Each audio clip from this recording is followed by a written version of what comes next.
Opening worth 1,000 pesos of squishy! Let's go! Wow!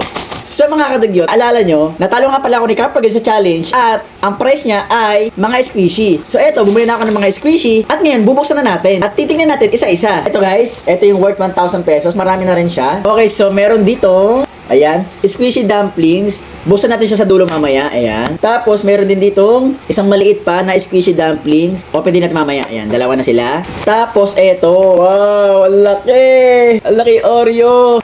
Ang laki, grabe. Wow! Grabe mga kadig, ang laki. Ang laki, ang laki niya, guys. Tapos nabubuksan din siya. Yan, para talagang Oreo, guys, di ba? Okay, ito na yung Oreo na is okay, ayan. Okay, dito ka muna. Next, meron ding burger, ayan. Burger, lambot. Wow, laki, tingnan nyo. Ang sarap niyang hawakan. Ganito mga gusto ko. Ganito klase na squish ang gusto ko, guys. Sobrang sapis-yating niya. Ang sapis-yating. Okay, burger. Ayan, burger. Ang cute. Dito ka muna. Next, kung may burger, meron ding strawberry. Buksan natin. Ang lambot niya, guys. Wow, ang laki. Wow, ang ganda. So, ayan siya. Oh, yung cute.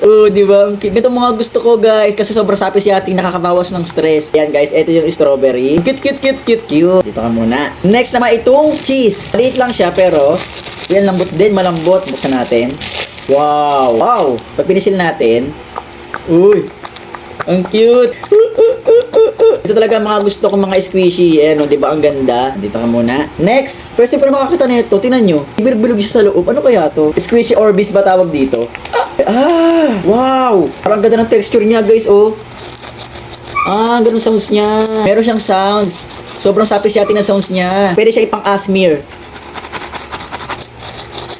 Maganda siya. Next naman is ito. Si Patrick Star. Kaso kulay blue. Ganda ang texture niya. Okay, ito siya. Slow rising siya. Slow rising. Slow rising, guys. Yung mabagal bumalik sa dati. Pero, para matigas pero malambot. Ayan siya, Ayan, si Patrick. Okay, next. Ito. Ito maliit lang. Ayan, maliit lang siya. Para pinipindot-pindot lang. Hindi ko na siya aalisin dito. Tapos, ito pa isang maliit. Ayan. Hindi ko na rin siya aalisin dito kasi maliit lang naman Eto, guys. Nido ice. Maliit lang siya. Kulay pink.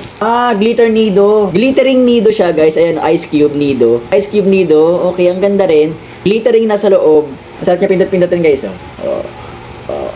Ice Cube Glittering Nido. Next.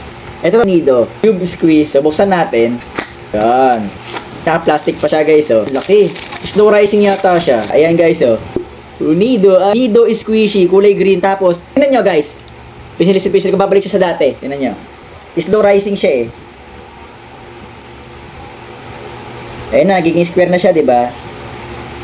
Diba? Naging square na ulit siya. Next, ito. Meron tayo ditong butter. Dalawang butter. Tanggalin natin sa plastic. One. Sa pangalawang butter. Isang yellow, tsaka isang rainbow. Ayan, guys. Cute. Di ba? Tapos meron ditong capybara. Capybara squishy. Ayan, siya, guys. Ayan. Ang cute. Nai-stretch siya, guys. Ayan siya, guys. Ang capybara. Okay na rin. Cute na rin siya. Pero medyo sticky. Ayan. Pwede na. Ayan.